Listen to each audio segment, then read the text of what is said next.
This is our in-library version of a First Friday's Bookstream. It is a Thursday. This is the First Friday's Bookstream for September. It is still August. We're just really ahead of the game. Yes. So, let's see. We have books. We do. We have 2 whole giant stacks of books just off camera. Just off camera. Yeah. We're not going to move the webcam to put them on camera because that would just be a disaster. We're going to bring them onto camera one by one. Yes. You'll get to see them. Don't yes. worry. Our theme for September, we decided, is romance. Love. Because reasons. Because we haven't done a romance one yet, and I read a ton of romances, so this is a good category. Do you have anywhere in particular you want to start? You know more of these books than I do, so we should start with one that you read. All right. Let's do Sarah Dessen, because that's always a good place to start. Yes. This book is called Just Listen, and it's about, here, I'll put it closer to the camera. It's about a girl named Annabelle who works as a model, and from the outside her life looks really perfect, but of course on the inside it's not so perfect. Not so perfect. She just lost her best friend after this party over the summer, and so she's hurting from that, and her sister is dealing with an eating disorder, so that's also stressful. And then she meets this boy named Owen who's really into music, and like really weird music. Like not like top 40 at all. Like he listens to like obscure experimental stuff. And they start, you'll never guess, they start falling in love. Oh my goodness. I know, it's shocking. And like through their relationship, she starts to see her life a little bit differently and her problems a little bit differently.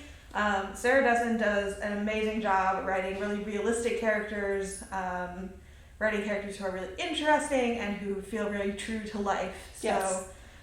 That is why this is one of my favorite ones by her, is this one, and it's got a great romance in the center of it. So highly recommend Sarah Dessen, Just Listen, or really anything by Sarah Dessen if you are a fan of realistic YA novels. Yes. I read a Sarah Dessen book that I don't remember the title of, but I remember that the main character was traumatized by something. I don't remember what. This is my amazing memory for books. Just coming to the forefront here. But I remember being very impressed with the way she handled the character's trauma. Yeah. So like, not upsetting, just like real. Yeah. It's a hard thing to know. Mm-hmm. Okay, we have to address our most favorite book. This will now be the 3rd time that we have recommended Her Royal Highness on this stream, because we keep finding ways to make it fit into the theme. But this is a romance novel, so it goes with our theme very well. The story, in case you haven't heard us explain it twice already, is about an American girl who gets accepted to a Scottish boarding school. That was how we worked it in last time, because we were doing boarding school books. And while she is at the Scottish boarding school, she gets paired with this roommate who is the Princess of Scotland. And is like very high maintenance and very drama. And all of the drama all of the time. And this protagonist is like, absolutely not. I'm not about that life. I'm here to study. I'm here to learn. So of course opposites attract. And they quickly become, not quickly, but they become friends. And then from friends they fall in love. So if you like the enemies to lovers trope, which I personally love, this is a great one for that. We're going to talk tropes today. We are. Tropes being... Because Marissa Meyer edited a collection of stories that are transforming romance tropes. That's coming out sometime.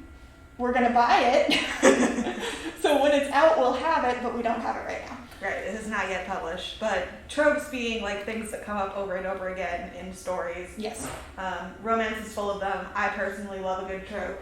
I feel like, did you grab American Royals? Was that one of them? I did. It's somewhere in this pile. Let's see. It's over here.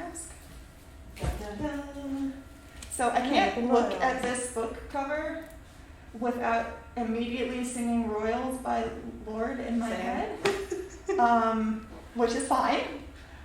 It just, I and will never be royals. Yep. So this is a kind of alternate present book in which after the American Revolution, they asked George Washington to become king, and he was like, heck yes. Instead of, no king, we must elect our leaders. So in this version of the United States, there is a monarchy. And this is definitely one of those rich people behaving badly books. Absolutely. Yeah. Catherine McGee is really good at those. This one has 3 love stories. I think there's 3, all of which are forbidden. So if you're a fan of the forbidden love story, this is for you. Yes. Everybody is in love with people they're not supposed to be in love with. Mm-hmm.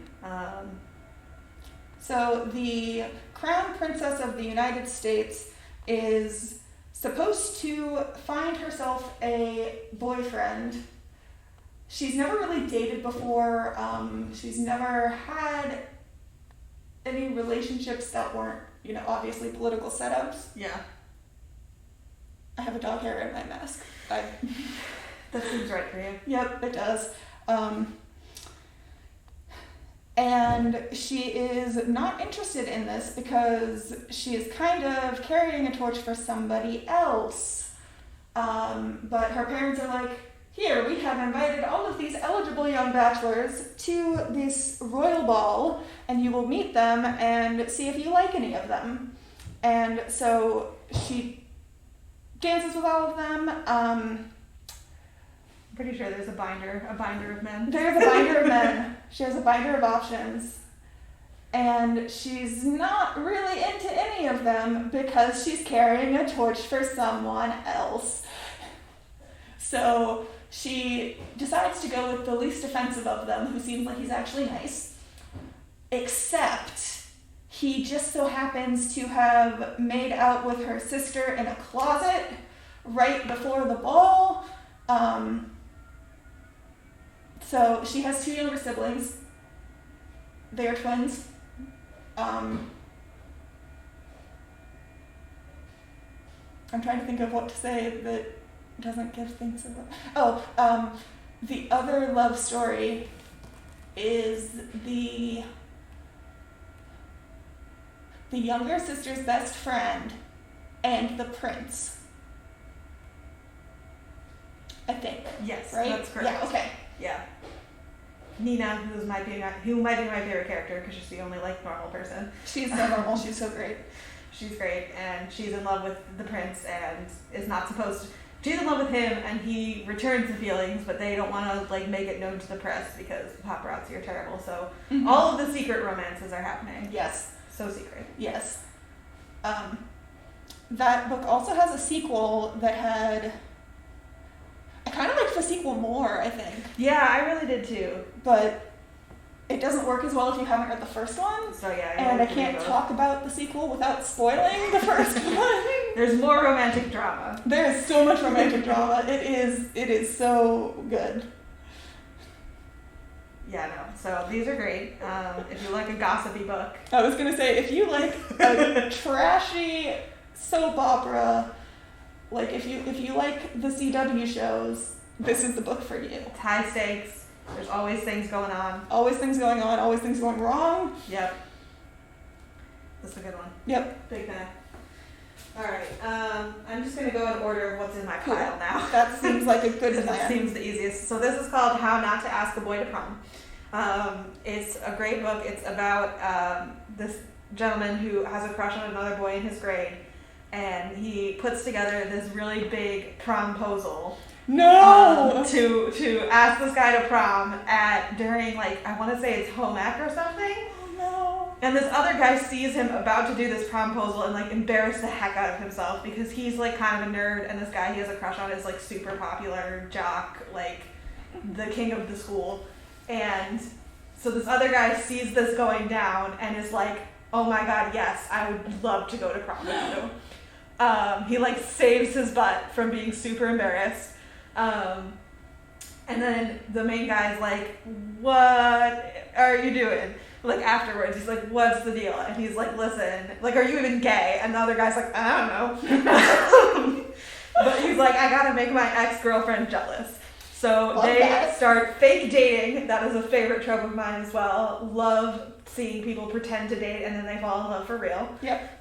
So like, we're gonna start this fake relationship so the one guy can like stop himself from being embarrassed and the other guy can like make himself seem desirable because he's dating someone else.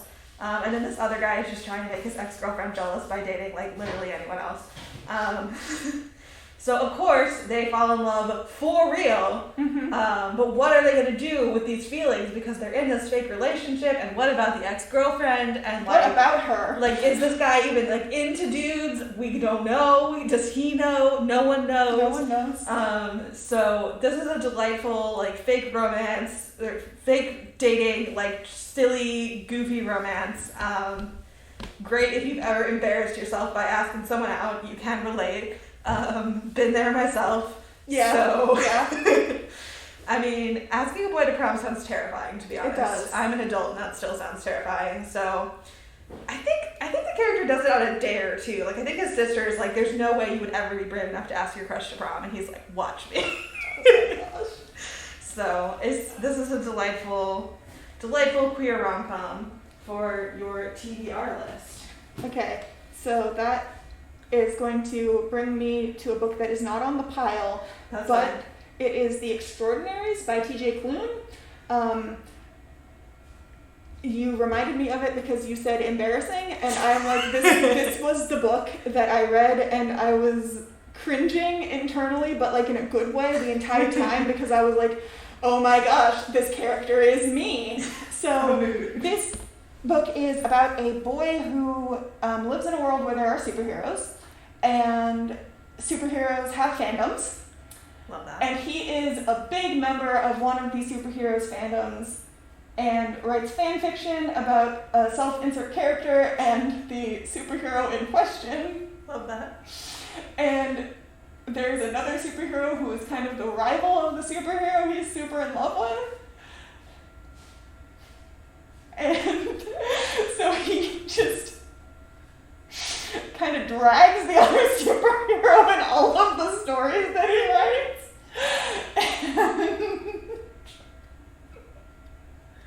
And it's so good. So he eventually starts interacting with the superheroes in real life because the one that he has a crush on saved him from something. And it's just really good. That sounds so So you can see how much I love it because I can't talk. I'm laughing too hard. So if you like superheroes and just madcap stories where everything is embarrassing in the best way possible, you need to read that book. It's so good. I feel like I would embarrass myself so hard. If I had my favorite superheroes, I'd be like, hello. Oh no, he embarrasses himself so. Like, oh my god, you're so cool. Thanks. Okay, this one is one of my favorites. This started as a webcomic. It's called Check Please is the name of the webcomic, and then specifically this book is called Hockey. It's book number 1 of 2. And it is about, oh my gosh, this back cover art is also delightful. I feel like I have to show you his like great twirl. Yes. So this book is about, let me find the main character's name. Now I can't find it because it's written in the first person. That's fine. So the main character is this guy in the front cover, and he is an openly gay hockey player who just started college.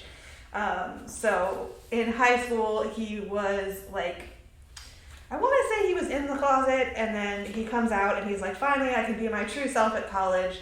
And it's really great because the hockey team mostly consists of like bros. But the bros are all like very chill and like they're friends with him, and I love like some of the secondary characters in this a lot.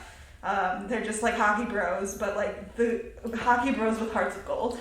Hockey bros with hearts of gold are my favorite. They're very good characters in this. You'll also notice that he's holding a pie on the cover. Our protagonist is a baker.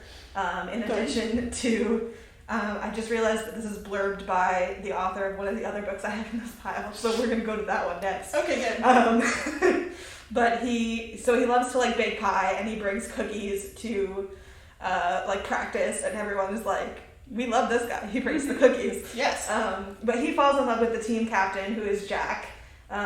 Is Jack the one with the blue eyes? Yes, he's a very dreamy blue-eyed gentleman on the right here. So they have kind of a slow burn romance that goes through, I think this one goes all the way through like freshman and sophomore year. This is a series, so there is book 2. Yes, so there's a book 2, which I haven't even read yet. What am I doing with my life? But they're a very, very cute couple.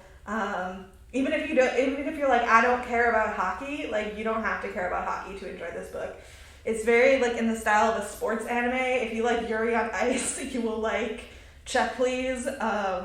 Yes, you will. Yeah, they're very similar vibes of just like wholesome ice skating, people in love. Yeah, I love Check Please. It's also a graphic novel. I don't know if I made that clear. I don't think so. I don't think I mentioned that, but yeah, it's a graphic novel. Well, I said it started as a webcomic, but yeah. Oh, you did. A webcomic that got published, and it's delightful. The art is very fun. There's also this framework of like he's doing a YouTube blog, and so you get these little like monologues he does to his YouTube blog. It's very cute. Love me some adorable. Huge fan. Okay, I promised that we were going to pivot to, of course, this is the bottom of my file. Okay, this book is serving as a stand-in for the actual book I'm recommending because it's shut down right now. Of course it is. This is the sequel. So the first one is called The Gentleman's Guide to Vice and Virtue. It's an adventure novel, but I feel like the romance is such a big component of it that it's also kind of a romance novel. I have not read it, but I would definitely agree. When people talk about it, they talk about the love story a lot. Yes, it's a very good love story. So this is by Mackenzie Lee, who is delightful on social media, if you're a fan of authors on social media, as I am. Mm-hmm. So the premise of Gentleman's Guide to Vice and Virtue is the main character, there's great characters, like the characters are really what make these series. The main character is Henry Montague, who goes by Monty. And he and his best friend Percy and his sister Felicity are going on their continental tour. This is a historical fiction. So it's set in like 17 something. It's deliberately not specific, which I kind of love. So nobody can be like, that's historically inaccurate. The author's just like, no, it's 17 something in Europe. Just go with it. So he's going on this tour of the continent, and it's going to be his kind of last big hurrah before he has to settle down and become lord of this manor that he's inheriting, which he really does not want to do. He's much more of a sex, drugs, and rock and roll type of gentleman. Aren't we all though? Right? He's like, I would rather like go drinking and partying every night. But so he goes on this tour, and on the way, he and his companions find out about this like very mysterious, semi-fantastical heart that is in this half-alive woman. It sounds insane. It really does. So when you read it, it makes sense. But basically, the belief is that the cells in this woman's heart are a panacea, so they can cure any illness. This woman is the wife of the man who developed it, or I think they developed it together, actually. But anyway, they end up on this crazy adventure going all over Europe trying to find this cure because Percy, Monty's best friend / love interest, has epilepsy and is going to be sent to a sanatorium. Because that's what they did in the 1700s. Yes, they were just like, you're ill, go to a sanatorium. And also the 1800s. Never see you again. And Monty's like, that's unacceptable because I'm in love with him. He can't be in a sanatorium forever. Yes. So they go looking for this supposed panacea, and they run into pirates, and they get kidnapped, and all sorts of things. But Percy and Monty are best friends, and they both have feelings for each other, but they don't want to admit it. And so there's like romantic tension you could cut with a knife in the whole book. It's a great love story. Love Percy and Monty together. And you know, there's actually going to be 3 of these. I just finished book 3, which does not come out until I want to say November. But librarians are awesome, and sometimes we get to read books before they're published. Yes. So if you like the first one, there's the second one, Lady's Guide to Petticoats and Piracy, also high adventure. Asexual main character, shout out to that. Yeah. Just not enough of that representation in the world, so if you are into that, definitely you can read book 2 and probably on its own, although I would say read both of them. And then book 3 is coming out this fall, so, you know, get excited for that. All right, I'm going to let you talk now. I just talked for like 10 minutes straight. Yeah. I'm going to go back to The Extraordinaries because I laughed too much and couldn't continue. That's fair. So one of the other things about this book is that this boy has this best friend who is like his very best friend in the entire universe. And they have a lot of tension. Sure. As one does when you are maybe kind of have feelings for your best friend, but you don't think so, but maybe you do because suddenly he's very cute. Yep. And also there is a kind of bully, but not, like, he doesn't strike me as a malicious bully. He just is kind of, he likes to get at people, I think. And he has been flirting with our main character, and I don't remember anybody's names. I know, I've been really bad about that too. I'm like, what's this person called? I don't know. It's in first person. I don't remember. It doesn't matter.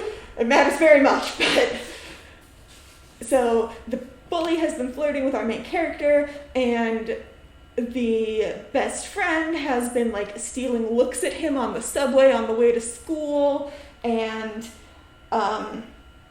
then there is the fact that he has now met his superhero crush that he has written all of the self-insert fan fiction about, and that's so much. This poor boy is just like so many options, so many feelings, and so he has a lot of feelings, and they always end up in embarrassing situations for him that are entirely awkward and endearing, and it just made my awkward heart feel so seen. Love that. And also superheroes. So like superheroes. I'm one of those people, I can't do just a straightforward romance really most of the time. I say this and then I'm like, oh wait, no, here are all the romances that I liked. My thing is a romance that is also something else, like another type of story, or an LGBTQ romance. Yep. I think those are the things that I like. We have definitely represented those in our stack here. Yes. And I specifically did not grab some of my favorite queer romances because we had already talked about them for Pride Month, and unlike Her Royal Highness, they are not special. Well, no, they are special enough to get brought up again, but we have so many other ones to talk about. Yes, we had to make choices, and we picked Her Royal Highness to represent again because now it's a running joke. It is. We have to figure out a way to get it into every book. Okay, this one I also loved. The way I described this I read this in a YA class for graduate school, and there were people in the class who weren't a fan of it, which is fine. But we were talking about the book, and I was immediately like, okay, but I love this book, and I want this book to be a bath bomb so that I can just sink into it at the end of a long day. Because it is a light and fluffy book that is just so delightful. So our protagonist here, whose name is Twinkle, which is quite a name, is called From Twinkle with Love. She is an aspiring filmmaker, and she is also an aspiring popular person. She desperately, her very best friend has become accepted by the popular girls, and now she feels all alone, and she's like, all I want is to be accepted again by my best friend and by her friends so that I can be a popular person and that we can, go back to being best friends. Yes. So her ticket into popularity is she decides that she's going to start making this all-female, this gender-swapped version of Dracula, so it's mostly female. Oh no, I need to read this book I know, it's so good. And so she teams up with the twin brother of her crush. So her crush is this guy who is on the swim team and is super popular, and that's also the reason she wants to be popular, so she can date this guy. She's like, all I need to do is get this guy to date me, and then my best friend will be back, and all my problems will be solved. So she teams up with his twin brother, who is like nerdy and not as cool, to make this movie because he's an aspiring producer. And so they work together on this movie, and like all the popular people think it's super cool that she's making a movie, and they like audition and do the makeup and things like that. And she's like, great, this is like my ticket to greatness. But of course, along the way, she starts developing feelings for the twin brother. Of course. Who at first they're like, we don't get along, but we're gonna make this movie together, and that will, you know, be good for both of us. And she's like, okay, but I'm definitely not in love with him. Definitely not. Nope, don't love him. So you can probably predict where that one ends up, but it is a delightful, delightful book. There's a kooky grandmother in it. I love a kooky grandmother.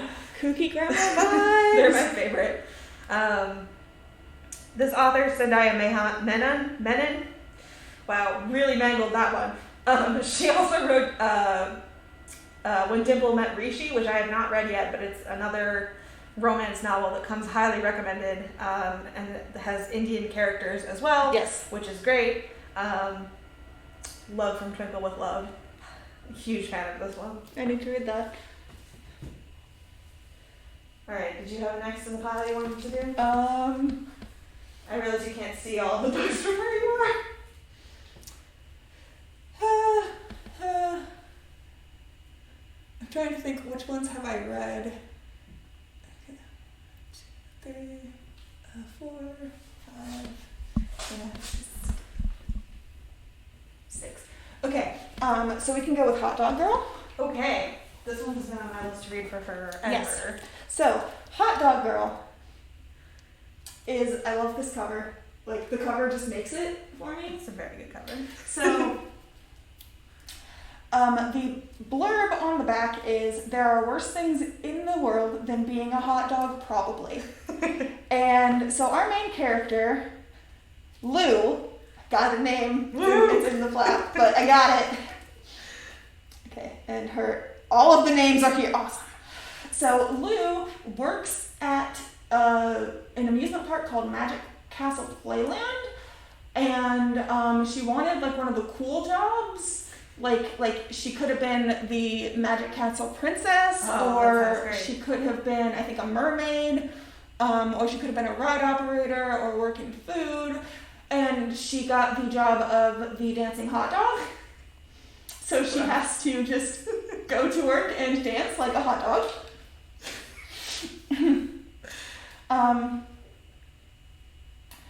She has had a crush on this guy who is a diving pirate at the park. Love that. And his name is Nick, and he is, like, she has been in love with him for years, and she's like, this is the summer he's gonna notice me.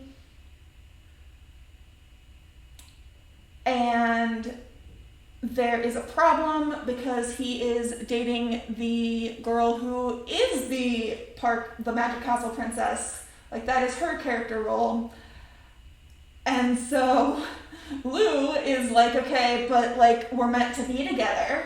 Naturally. So she tries to plot ways to make him break up with his girlfriend to be with her. And her best friend Celie also works there as a carousel operator, and she's like sitting back and being like, you can't do this. You cannot break them up. That is a bad person thing to do. And Lou was like, but we're meant to be together, Celie. And so even though Celie usually has her back, she doesn't on this. So when Lou comes up with all these crazy schemes, Celie is like, I guess I'll help for some of them, and absolutely not, you're on your own for others.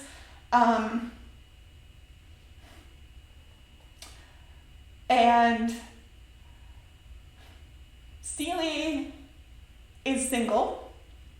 So Lou was like, okay, well, maybe if I find Celie a girlfriend, then she will be like, love is great, and be on board with me and the boy that I love.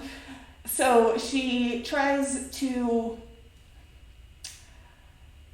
break up her crush and his boyfriend, or girlfriend, find her best friend a girlfriend, and then also it turns out that the Magic Castle Playland Park is on the verge of closing unless she can figure out a way to save it. Wow. So there's a lot going on here. There is a twist ending. I think it's more like a twist 3/4. Are we still? Hello? Okay, I think we're okay. Okay. The computer, just like I forgot to jiggle the mouse. Got to jiggle the mouse ever so often to make it not turn off. So there's a lot going on. There is a twist, I think it's 3/4 of the way. And it's a very entertaining twist. Lou is perhaps one of the most relatable characters, aside from the boy in The Extraordinaries, who I cannot remember his name, who is constantly embarrassing himself. But Lou makes bad decisions, and everybody makes bad decisions. And so, like, the fact that she is making bad decisions but is not a bad person, and is clearly not a bad person, just really resonated with me. And so there are a lot of extremely funny parts in this book, but also just, it was very heartwarming at the core, because it's like, it's okay to mess up and do bad things, because you're not going to have it figured out, and people will still love you. And yes, also she is a dancing hot dog. Also, Celie dyes her hair all the time. Love that. Yes. Okay. This is So going to be a that's separate that one. pile for me to check out at the end of this conversation. Hot dog. Okay, this is next in my pile, and it reminded me of the other book, so in a very specific way. Okay. This is called Emergency Contact. It's by Mary H.K. Choi, who also has a brand new book out called Yoke, which I have not read yet. But I've not read that one you either. know, if you like this one, there's another The one. cover is really cool because it's bright yellow and like a girl is falling on Yes, it. I love this cover too. The like rose gold thing. It's very. She always pretty. has beautiful covers. Yeah. So this book, Emergency Contact, the reason I thought of it is because the main character, Penny, is like a little bit of a jerk. She's not a total jerk. Like, she's definitely like trying to be a good person, but she is not always like the friendliest or the nicest person. And I kind of love that, because I feel like in books, women characters in particular are not allowed to be a little bit of a jerk. No, They're they're not. either evil or they're like the most wholesome. So I liked reading a book where the main character kind of sucked a little bit. But this story is about, she's actually a freshman in college, and Penny goes to this coffee shop with her roommate and meets Sam, the barista. So if you love a coffee shop romance, this is a coffee shop romance. Mm-hmm. They meet there and they become each other's emergency contacts. Because Penny kind of pushes people away in her life, her mom, her friend, she's not really close to anybody. And so they're like, and Sam has kind of been left alone in this life. And so they're like, oh, we're going to be each other's emergency contacts, haha. And they start falling in love via text message. But then when they run into each other in person, it's like super uncomfortable, because they know all this stuff about each other from this like great text message chemistry they have, but they like don't know how to interact face to face. So it's a great, like, very modern type of love story. I found the whole thing of like, it's much easier to text this person than it is to try to like have an actual conversation with them. Like, very relatable.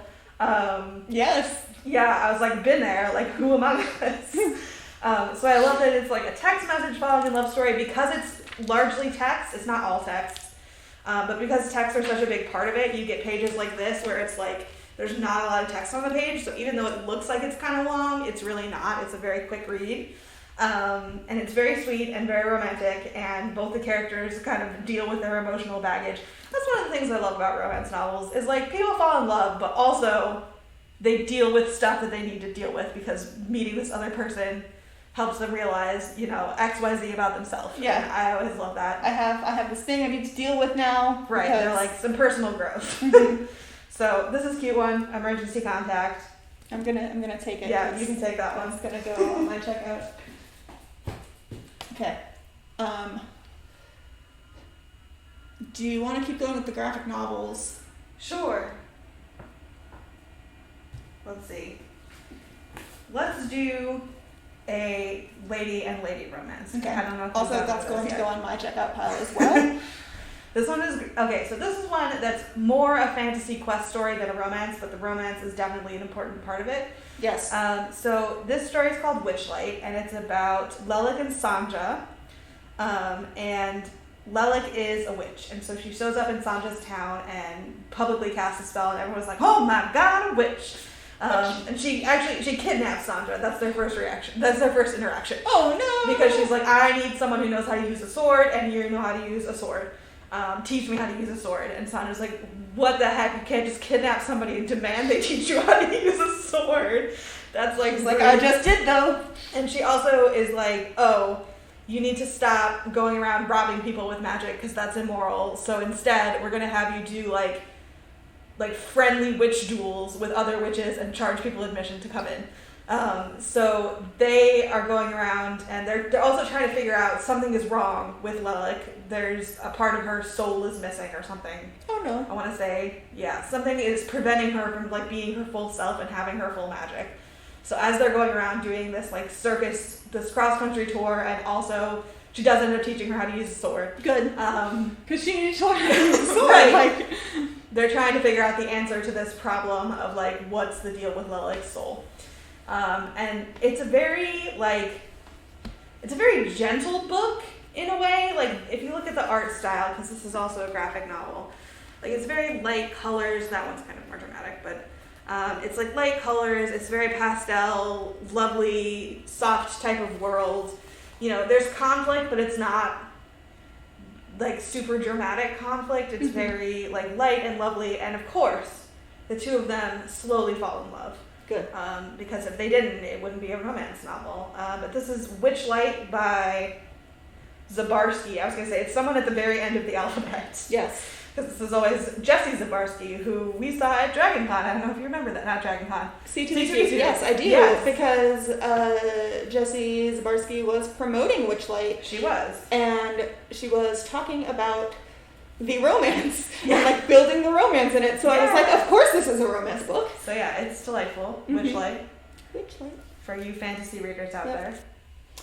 Also, it has been on my TBR since that C2E2, which was right before the pandemic started. February 2020. The end of February 2020. Yep.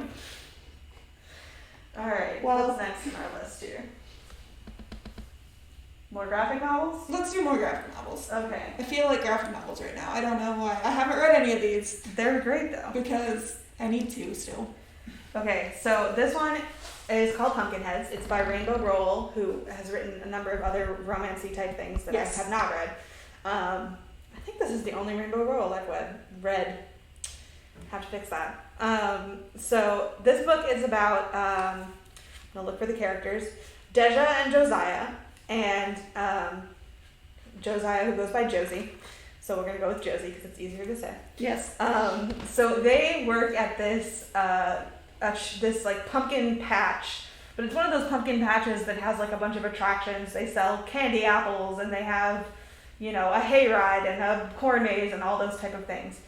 So both of them love working there. They're best friends, but they think they go to different schools or something. So they only ever really see each other in the fall while they're working at this job. Oh, that's sad. But now they're seniors in high school, and so they're both going to graduate and move on from this job. So it's it takes place on their last night. It all takes place in one night. The last night that they're working at this pumpkin patch. And they decide they're going to have like the most epic night ever. Josie is very like, but we can't leave our station. This is our assigned job. And Deja's very like, forget it. We're just going to run around and do crazy stuff. So they're very one of those opposites attract type of couples. One thing I really appreciate about this book is that Deja is bisexual, and she's got exes, both male and female, at the park that they run into. Oh boy! I know. So that's very awkward of like, hey, okay, bye. But this whole time they've been secretly in love with each other, and neither of them knows how to say it. And so as they're going through this night trying to have this epic adventure, they're also both trying to figure out how to admit their feelings for one another. Mm-hmm. So it's a great like coming of age type of story that's also a falling in love story. It's super cute. The art is delightful. I also appreciate that Deja is plus sized, but she's still like a very desirable heroine. Mm-hmm. The color palette on this is great. It's very like, I don't know, like rich fall colors. Love to see it. And since fall is coming up, this is a perfect book for your fall. Pumpkinheads Rainbow Roll and illustrated by Faith Erin Hicks, who is a delightful illustrator based on and an author. She has her own graphic novels that she does that are great, and also a YA book called Comics Will Break Your Heart that we own that is upstairs. Yeah. I have not read it, so I did not grab it, but I bet it's probably really good because Faith Erin Hicks. She's delightful. Mm-hmm. So all of Deja's exes work at the Pumpkin Patch too, or they were there for pumpkins? They work there, so she has Why? dated. Don't date your coworkers. Don't date your coworkers. Don't do it because then it's awkward if you break up. But yeah, they work at the Pumpkin Patch. I can't. There's like a really emo girl and like a super preppy guy. Like it's funny the like odd collection of people that she's dated in the Pumpkin Patch. I feel like I have an odd collection of people I've dated as well, so like relatable. Yep. Okay, I have 2 more graphic novels and I haven't actually read either of them, but I really want to. So this one here is about a werewolf barista and her witch girlfriend. Yes. They go to a close-up magic show, and have you read this one? No.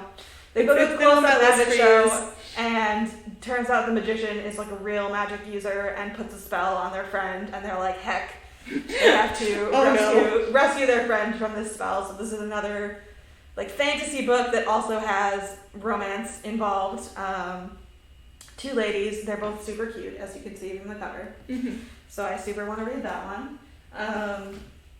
And then this one called Love and Pom Poms is about 2 girls, one of whom is trans, which I think is great. Yes.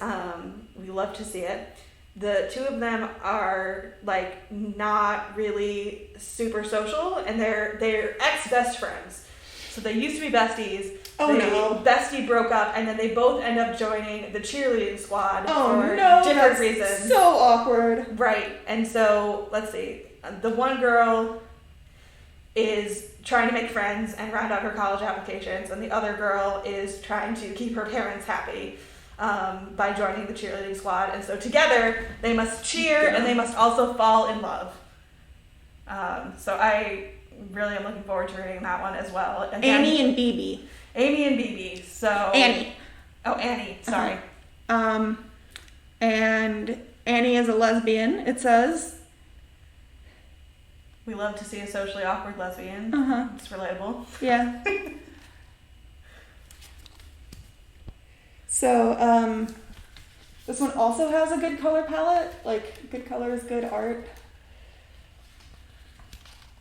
They're bright and cheerful pages, and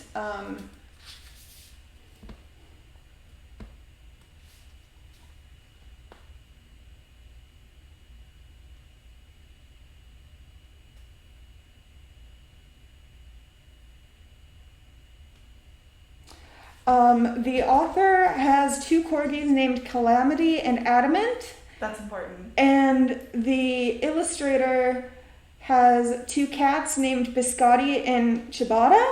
Those are also great names.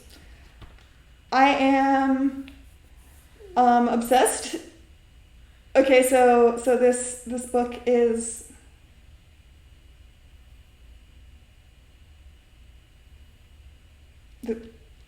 this is something I have to read, and I'm going to stop reading it on the stream. All right, we're gonna put that in the to read later pile. Yes. If you have seen Netflix before, you've heard of this one. This is All the Boys I've Loved Before, which I actually still have not read the book of this. Oh, I have read it. Okay, you can talk about it. This is something that I have read. Yes, I watched the Netflix version. Wow. Okay. And loved it. So I have a bit of a backstory here for this book. This is a book where I read the entire trilogy over the course of one night while I was having like a night-long panic attack. Oh, all right. So this is a very soothing book because I feel like everybody knows the story now because it's on Netflix, but I'll go through it anyway. So Lara Jean, she writes letters to the boys she loves and puts them in a hat box that I think her mom gave her. Yeah. And it's her way of like putting her feelings feelings for them away so she doesn't have to love them anymore. And then she can move on and fall in love with somebody else because that's what you do when you are Lara Jean Coffey. So I think she has like 7 of them or something. I want to say it's 5, but I'm not sure. She has an older sister and a younger sister, and one of the boys that she has written a letter to that she did not send and put in her hat box is her older sister's boyfriend or ex-boyfriend? Boyfriend, I think, yeah. Okay. And then one day she gets in a big fight with her little sister, and so her little sister mails all of the letters to the boys in question. And I can't remember if she... Okay, I do remember she actually addressed, like, put the letters in envelopes and addressed them to these boys before putting them in her hat box. Which, if you do something like this, do not do that. Why would you do that?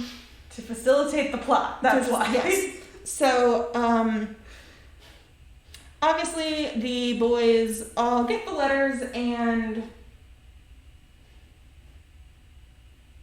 since one of them is her sister's boyfriend, she can't be like, no, I still have feelings for you. Right. Because he's the one boy she wasn't able to forget when she put the letter in the box.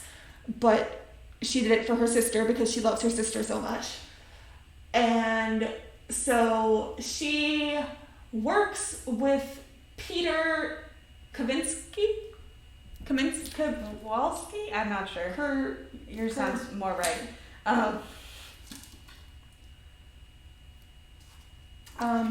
Peter K. And he has an ex-girlfriend that he is trying to make jealous, so they start fake dating, but so she can tell her sister's boyfriend that, what? No, I don't like you anymore, I'm dating Peter K. Yep. And so over the course of the 3 books, they obviously have real feelings, even though they are fake dating, and there is drama involving the ex-girlfriend and also one of the other boys with the letter and the sister's boyfriend and all sorts of things. And the mom is dead, so there's drama with the dad being a single parent as well. She is also one of those characters who makes bad decisions sometimes, but it's still very lovable. Yes, yeah. Because like she truly cares about people, but isn't the best at expressing it sometimes, I think is the best way to say it. So it's like all of her intentions are good, she's just sometimes bad at it. So it was just very fluffy. And so was the next book, and so was the book after that. So I kept reading them, and it was a good way to spend that night. A good binge reading, sweet, fluffy series. Yes. Love that. So once you watch the movie, you can read the books, and then keep reading the books, and then watch the second movie.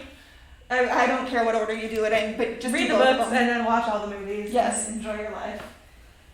Okay. What else do we have in our ye old pile here? I'm gonna pull out Geekarella. I love Geekarella. Over a bunch of things. Okay, so this book is by Ashley Poston. Yes. It's part of a series called Once Upon a Con. Yes. If you've ever been to a convention, you will extremely relate to this book. Yes. Because it takes place at a convention for the fictional Starfield TV series. Yes. And the main character, her dad, was the one who founded this particular convention. But now she is forbidden to go because her dad has passed away and she's living with her stepmother and 2 terrible stepsisters. Sounds familiar. Yeah. But she finds a way, I forget it involves a vegan food truck called the Magic Pumpkin. It's involved in getting her to the convention. I forget exactly how, but... So... If I remember correctly, that's where she works. Right. Yes. She works in the pumpkin. the thing that happens is that there is going to be a live-action remake of, or movie version, or two. I don't remember if it's a movie or it's TV going to be show. it's a reboot, kind of a la Star Trek. And the boy who is picked to be the hero of the show is a huge Starfield fan, but nobody knows this because everybody just thinks he's a cool pretty boy. Yeah. So the fandom is in an uproar about his casting. Like, they think he's gonna butcher it and just be terrible. I think he was on a soap opera before this, and that's all he's done. That sounds right, yeah. And so he is just like heartbroken that nobody believes in him. And our girl who lives with her horrible stepmother and horrible stepsisters, I think it's Elle. She goes by Elle. She writes a blog about it, and so she just like tears him to shreds because it's the worst casting decision ever. But he is going to be at the convention to promote the thing, and she gets invited to go, like, as his special guest to, I think, build up good promo because she writes that popular blog. So she is trying to get the money together to sneak out and be there. One of the reasons Starfield is so important to her is because not only did her dad found the convention, but her mom met him at the convention. Oh, that's right, yeah. And like, she cosplayed as the love interest for the main dude, and he was the main dude, and so like they met and they fell in love, and it was good, and they had a baby, and then she died, and then he got remarried, and then he died, and now she is just needs to get to this convention for reasons that are important, and she finds her mom's old costume upstairs. So she's got a thing to wear to the convention, and then she has to overcome a whole bunch of problems that you might know if you have heard the story of Cinderella. So, like, I don't know if I was supposed to give away that she finds the costume, but it's in the name. Like, it's Geekerella. You know what's gonna happen. So, and there's at least 3 in this series. I've read the second one as well, which is a version of The Prince and the Pauper that involves the actress who plays the female lead and a fan who looks just like her, and obviously they swap places and fall in love with other people, not each other. I was confused about that when I first read it. I was like, do they fall in love with each other? No. I thought they fell in love with each other. I was going to be really weirded out. I know. One of them falls in love with the other one's, the non-famous girl falls in love with the famous girl's assistant. And then the famous girl falls in love with the non-famous girl's, like, internet best friend, who she's never met in real life. Oh my goodness, this this sounds like a trash fire in the best way. Right? So they meet in real life at the convention, but then it's not really her, it's actually this famous pop star. Oh no! And then they fall in love with each other, and it's a whole mess, but it's like a great mess. So yeah, highly recommend that series. The third one is Beauty and the Beast. I have not read that one yet, but I would like to. Same. I haven't read the second one. I need to reread that one too. It's such a delight. Yes. Especially if you're a con nerd like us, and you're like, I recognize all the details of what being at a con is like. Yep. Alright, so this one is called My So-Called Bollywood Life. The protagonist, whose name is of course escaping me, loves Bollywood movies. Her name is Winnie. Winnie loves Bollywood movies, and she also, when she was born, her parents consulted a astrologer type person, and they said her true love's name's going to start with R, and he's going to give her a bracelet. So her boyfriend Raj gives her a bracelet, and she's like, this is it, he's my true love, we're meant to be, but then he cheats on her. Well, that's not good. So she breaks up with him. The book starts with her burying a bunch of DVDs of movies that they had watched together, because she's like, they're his DVDs. And she's like, forget you, I'm burying all your DVDs. That sounds like a great thing to do. It's a great opening. It's a very dramatic scene. And so now she's like heartbroken because she's like, I thought that this dude was my soulmate, and now we're broken up, and who else could possibly be my soulmate besides this guy? Turns out there is another gentleman who is interested in her, and they fall in love over the course of the book, over watching and loving Bollywood movies. But she's like, you can't be the one because Raj is the one, because the prophecy said that Raj is the one. Oh my goodness. But like Raj is dating this other girl, and so there's lots of drama, and I won't spoil the ending, but they fall in love, and it's very cute. I won't spoil the ending too much, but it's a romance novel, so clearly they fall in love. This is another one that has great representation of Indian culture, as well as like there's little notes at the beginning of each chapter that are about that describe different Bollywood movies and give her star ratings on them, and they kind of connect to the story. That's good. So it's real wholesome. Yeah. Big fan of it. My so-called Bollywood life. Real good. By Nisha Sharma. Let's do Save the Date next. Okay, I think the rest of these are yours, actually. Well, see, I grabbed Meet Cute because you're good at talking about books you haven't read. Great. And I'm not. I'm just going to quietly look at this while you talk about that one. Okay, so Save the Date is, also look at the back cover. The back cover is very important. So Save the Date is about a girl named Charlie who is the baby of her family. She has a bunch of older siblings, and there is one older sibling who is not coming back for her older sister's wedding because their mom is a cartoonist, and she wrote a comic strip that was like massively popular that was based on their family, and he's like, you exploited us and I hate you. Yeah. And Charlie is like, well, that's not fair because she made this amazing thing that was great, and I love our family. I want everything to be the same as it's always been, but obviously things are changing because her sister's getting married and she's going to go off to college next year, and all of these big things are happening, and so one of the big things is that her parents are going to sell the house. Oh, yeah. So her older sister was like, well, I'm getting married at that house, so I have to do it before you guys move. And so everybody's back, and it's going to be a perfect weekend.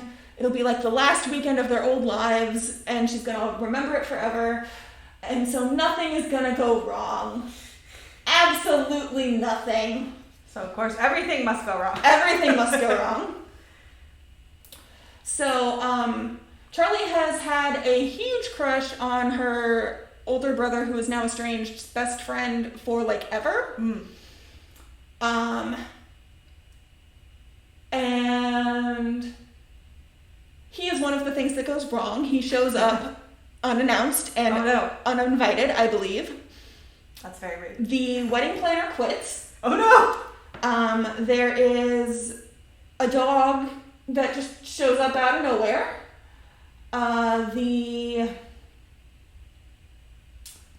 The groom's tuxedo goes missing. The event planner's assistant ends up being really cute, so she is distracted from solving all of these problems that are going on because there's a cute boy, and then things really hit the wall, and there are shenanigans. There are so many shenanigans in this. Like, this is how long this book is. It is full of shenanigans. There's nothing else. It was very, very funny.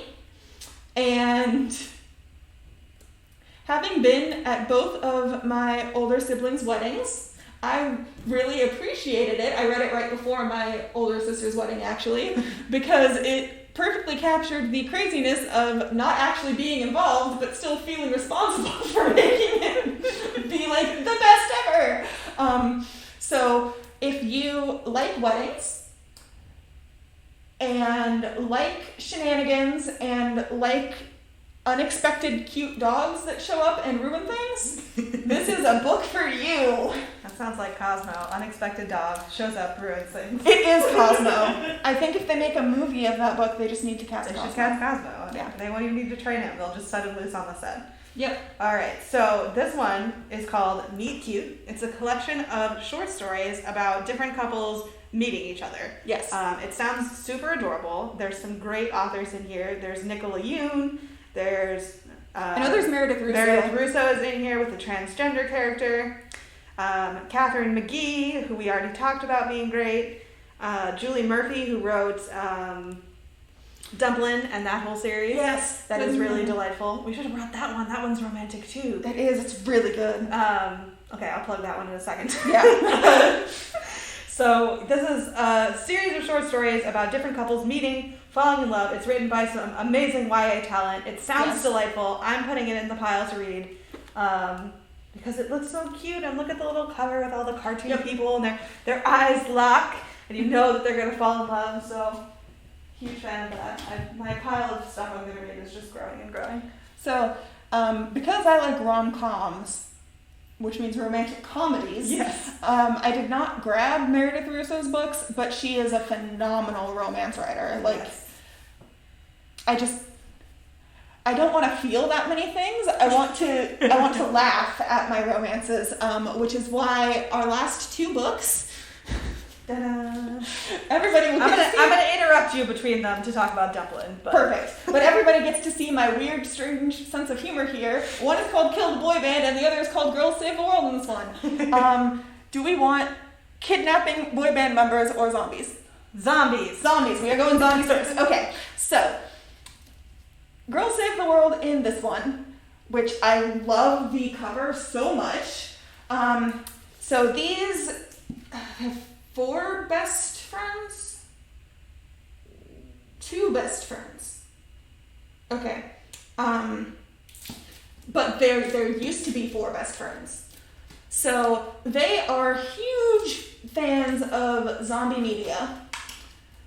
And there is a convention called ZombieCon, which has finally come to the hometown of June Blue, who is the main character, and the actor in her favorite zombie show, like the cast of her favorite zombie show was going to be there, and she's been in love with this actor for like as soon as she started watching this show, like, or his character. I can't like. I don't think she tells the difference.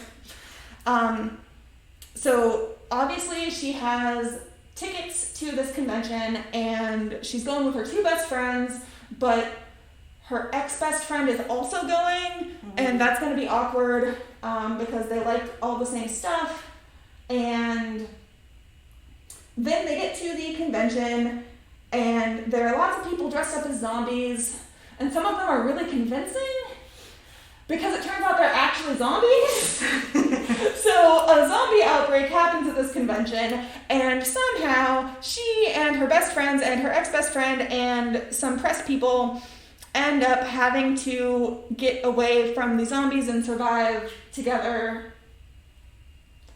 And this means that she is put very close to the actor that she loves.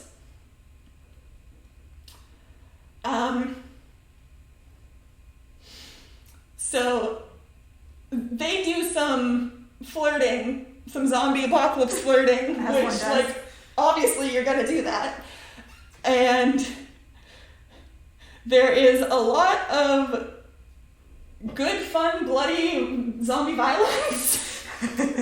So, zombies get dispatched in creative ways, and the stakes are high because people might die.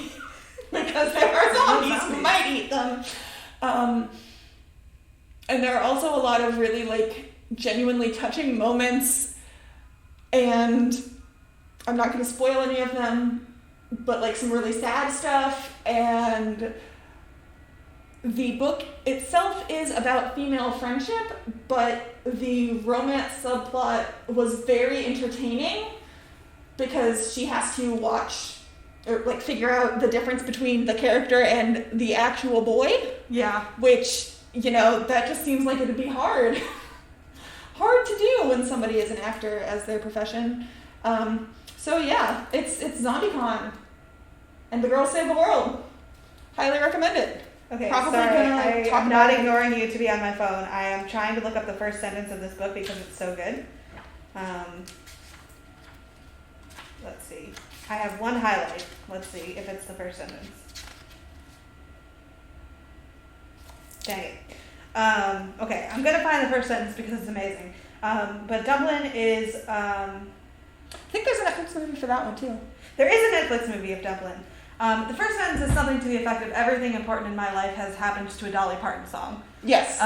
So it's a great opening sentence. Great opening sentence. Dublin, great life philosophy as well. Yes, she's great. So she's a plus-size girl.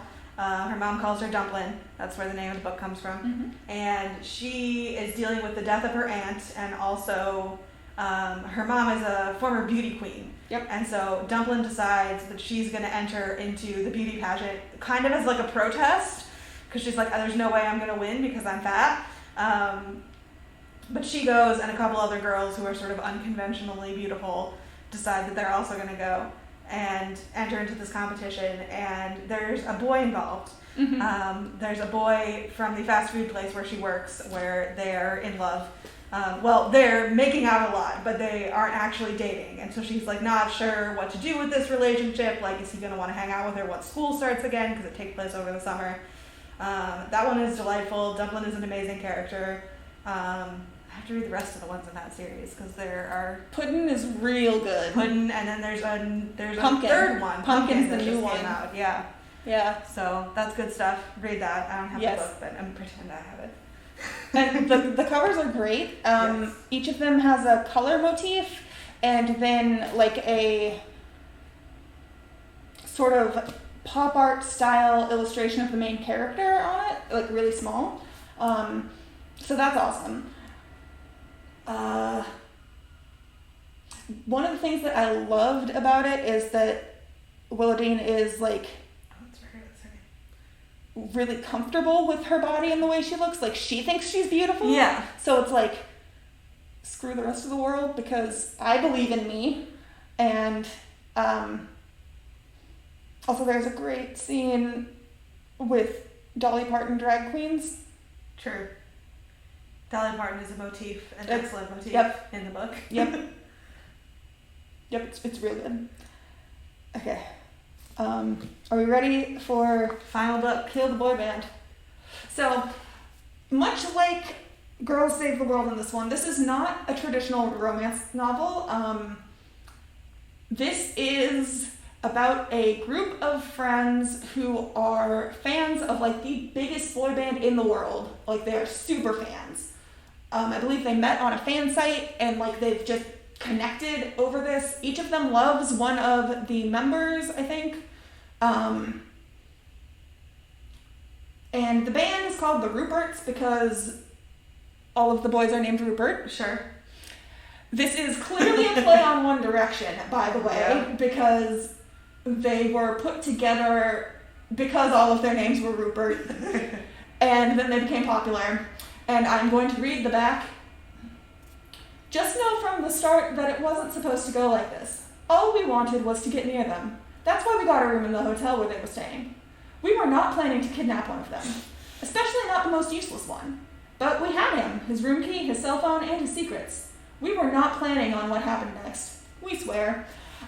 So the reason I say this is not a traditional romance is because the relationship that a fan has with a celebrity is called a parasocial relationship.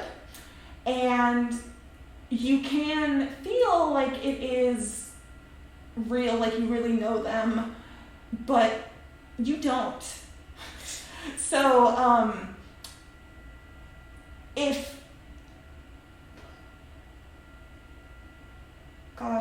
are teenagers today too young to have been believers? Probably. Okay. I'm not even sure what the big, like, teen girl fandom for bands is right now, or music, but This is playing off of pretty much every single one in history. So the Beatles, because Beatle fever was a big thing, and the Beliebers, the Directioners, the Joe Bro fans the represent. Joe Boy fan, Backstreet Boys and NSYNC. Yeah. Those were big. So one of the things these have in common is that they are boy bands, and it is like, the reason I call it a romance book is because it's about the romance that they, like the parasocial romance that they have with the boys in the band. And then they kidnap one of them. And then shenanigans ensue, as happens when you accidentally kidnap the worst member of your favorite boy band.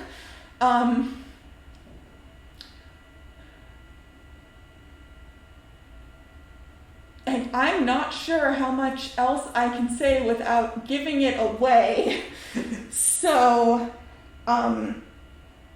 it's not just a dark comedy, even though it clearly has a lot of darkly comedic moments, and that's one of the things I loved most about it.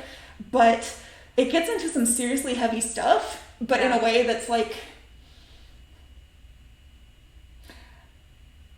and handled in a way that just resonated. So shenanigans ensue and major illegal acts happen. Several of them committed both by the girls and other fans who are perhaps even more rabid fans than they are.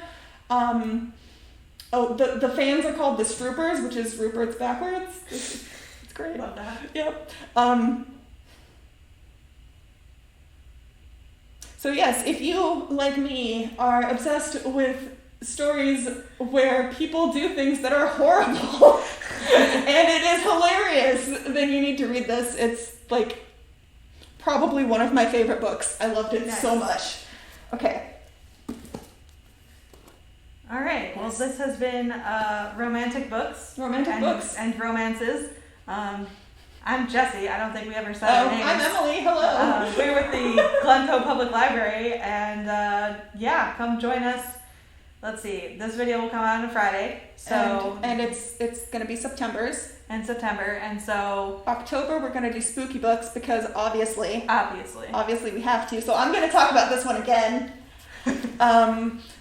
How can we work Her Royal Highness into that? We didn't work it in for sci-fi. There is a spooky part in that book where they get stranded in the woods. True. We'll have to think about that. Yep. But expect us to recommend it anyway. And I really like horror, so I'm very excited for our October stream. It's gonna be good. Yeah. And so since this is being pre-recorded, we are going to stream it live, but it will not be live, so we won't be able to interact with the chat, but I'll be answering questions in the chat, so you can just throw them in there. I just realized I said this at the end. As opposed to the beginning. Talking to people.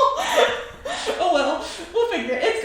It's good. Everything is wonderful, because we're in a library, and libraries are wonderful places. Libraries are great.